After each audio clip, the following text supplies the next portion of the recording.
ہم نے جتنا وقت اپنے بچوں کو سائنس پر مسلمانوں کے احسانات پڑھانے میں لگا دیا، اتنا اگر سائنس پڑھانے میں لگا دیتے تو یہ مسلمانوں اور سائنس دونوں پر احسان ہوتا۔ یہ بات میں نہیں کہہ رہا، بلکہ یہ بات مشتاق احمد یوسفی صاحب نے لکھی، اور کیا خوب لکھی۔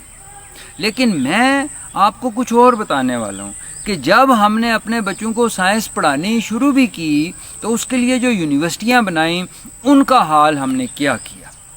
ابھی کچھ ہی عرصہ پہلے کی بات ہے کہ مجھے کام سیٹس واہ کیمپس میں ایز گیسٹ اسپیکر بلایا گیا۔ تو جب میں صبح کام سیٹس کے لیے نکلا تو میں نے موبائل پر اپنے لکھا کام سیٹس، بھئی یہ کام سیٹس سے بنتا کیا ہے، تو مجھے پتہ چلا کہ یہ ایک بین الاقوامی ادارہ ہے، commission on science and technology for sustainable development in South. اور اس ادارے کا مقصد اور اس ادارے کے تحت بنائی گئی یونیورسٹیوں کا مقصد یہ ہے کہ ٹیکنالوجی کے ذریعے جو ترقی یافتہ ممالک ہیں اور جو ترقی پذیر ممالک ہیں یا غیر ترقی یافتہ ممالک ہیں، ان کے درمیان جو فرق ہے اسے ختم کرنے کی کوشش کی جائے۔ ٹیکنالوجی کا میں آپ کو گزارش کر دوں کہ ٹیکنالوجی ہوتی کیا ہے، تو آسان، آپ کو پتہ بھی ہوگا، آسان سے الفاظ میں ٹیکنالوجی کا مطلب ہوتا ہے کہ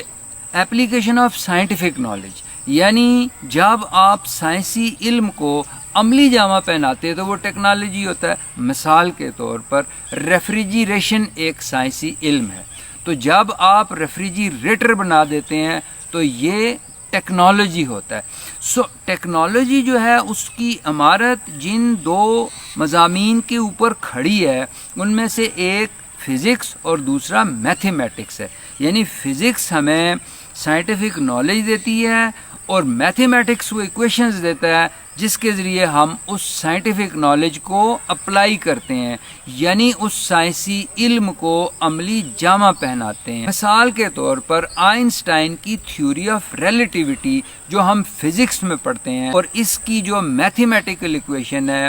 E=mc²، یا نیوٹن کا جو قانون ہے F=ma، فورس =mass × ایکسیلریشن۔ سو یہ وہ مقصد تھا جس کے تحت کام سیٹس یونیورسٹی بنی۔ تو جب میں وہاں ہال میں گیا، جو ان کا ہال تھا اس میں تقریباً 250-300 کے قریب اسٹوڈنٹس بیٹھے ہوئے تھے، اور وہ آڈیٹوریم تھا، اور اس آڈیٹوریم کا جو روسٹرم بنا ہوا تھا، یعنی جہاں پر کھڑے ہو کر اسپیکر کو بات کرنی ہوتی ہے، تو اس کا جو بیک ڈراپ تھا اس پر کسی پینٹر سے انہوں نے 3 لوگوں کی تصاویر پینٹ کرائی ہوئی تھیں، ایک علامہ محمد اقبال، دوسرے قائد اعظم محمد علی جناح، اور تیسرے امام غزالی۔ تو میں جب اوپر گیا تو میں نے بچوں سے پوچھا کہ بھئی یہ علامہ اقبال کو تو ہم جانتے ہیں کہ وہ مصور پاکستان ہیں، انہوں نے پاکستان کا خواب دیکھا، اور قائد اعظم کو بھی ہم جانتے ہیں کہ وہ بانی پاکستان ہیں، لیکن امام غزالی تو پاکستان بننے سے بہت پہلے کے ہیں، تو ان کی تصویر یہاں کیوں لگی ہے؟ ظاہر ہے کہ ان کا تعلق ٹیکنالوجی کے ساتھ ہوگا، تو آپ لوگ مجھے بتا سکتے ہیں۔ تو ان تمام جو طلباء و طالبات وہاں بیٹھے تھے اور ان کی فیکلٹی، ان میں سے کوئی بھی مجھے اس کا مطلب نہیں بتا سکا۔ تو پھر میں نے ان کو گزارش کی کہ جب میں یہاں آیا اور میں نے یہ تصاویر دیکھیں تو اسی وقت میں نے یہ سوچنا شروع کر دیا کہ بھئی اس کا کیا مقصد ہے۔ تو میری سمجھ میں تو ایک ہی بات آئی، کیونکہ ٹیکنالوجی کے ساتھ امام غزالی کا ایک ہی رشتہ ہے، اور وہ رشتہ یہ ہے کہ انہوں نے باقاعدہ طور پر فتویٰ صادر کیا تھا کہ میتھمیٹکس یعنی ریاضی ایک شیطانی علم ہے اور اسے پڑھنا حرام ہے۔ سمجھ آئی آپ کو کہ میں کیا کہہ رہا ہوں؟